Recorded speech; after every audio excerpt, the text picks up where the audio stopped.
Good morning mga buddy. Ito na nga po at maganda na ang sikat ng araw. Bali 4 days na po ang nakalipas simula nung bumagyo. Ang petsa po ngayon ay November 21 mga buddy. At ito pong pinunlaan namin mga buddy ay medyo dumalang po siya.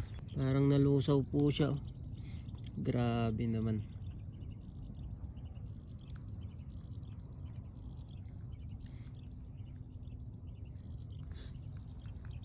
Sayang yung punla. Dito dumapa po siya oh.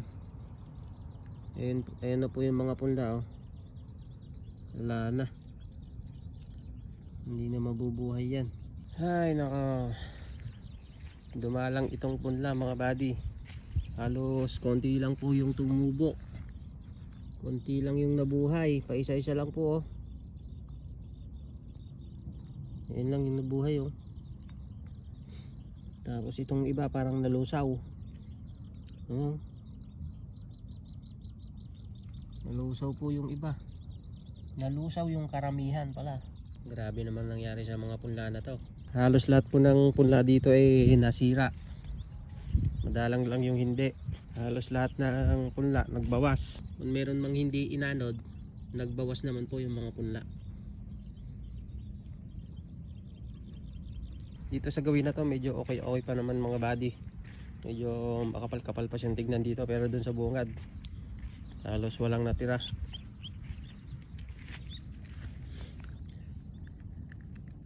Sayang naman. Dito lang po ang medyo makapal-kapal pang tignan, pero dun sa gawi dun halos kalahati po niya dumalang na po talaga. Halos pa isa-isa na lang po yung tubo dun, pero dito medyo okay pa naman po dito. Pero talagang nagbawas po siya mga buddy. Sayang pa yung nagbawas na yun ah.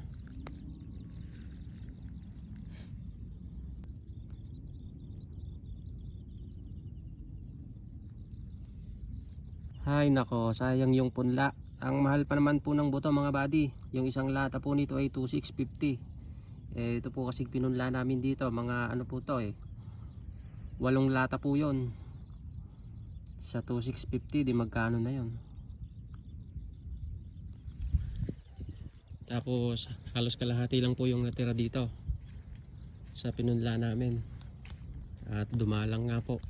Ito lang nga pala mga buddy yung pupunlaan namin sa November 25. At pinupulutan po namin ng bato. Ito po, di pa po kami tapos mamulot ng bato. Hanggang ngayon po namumulot pa rin kami ng bato. Ilalagay nga po namin sa sako. Ito naman po yung pinunla namin noong November 1. At ngayon po ay November 21 na. Bali 20 days na po siya. Ayan nga mga buddy at dumalang po siya. Halos kalahati po yung nawala.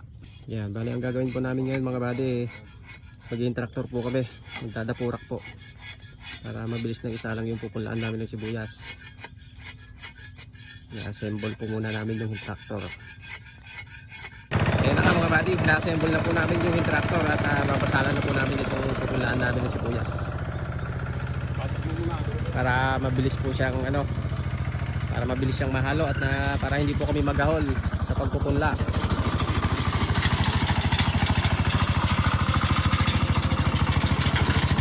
Testing muna, testing.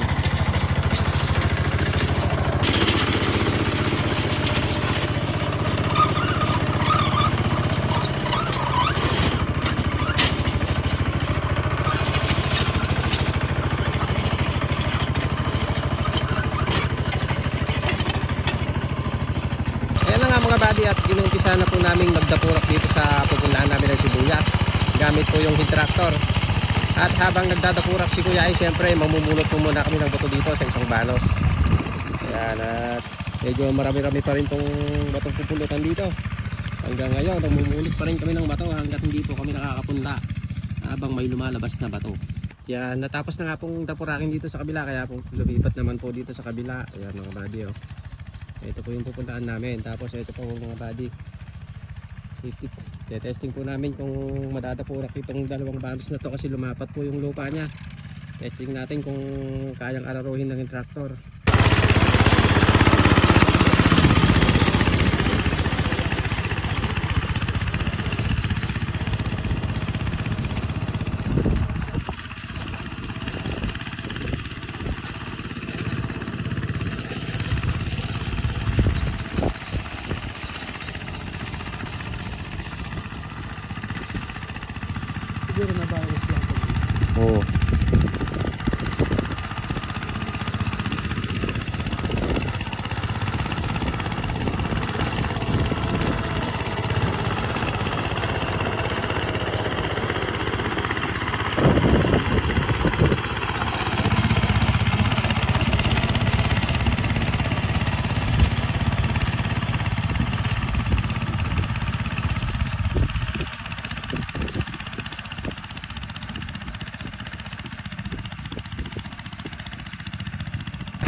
ayun oh, natapos na nga naming araruhin itong pupunlaan namin ng sibuyas mga buddy.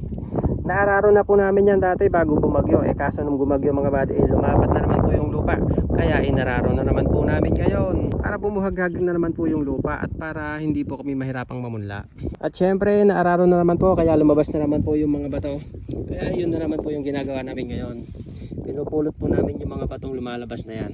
Hanggat hindi po kami nakakapunla mga buddy, pupulutin po namin yung mga batong lumalabas na yan para hindi po sagabal pagka namunla na kami ng sibuyas. Okay, at dahil dyan hanggang dito na lang muna mga buddy, maraming salamat, mag-ingat po tayong lahat hanggang sa muli.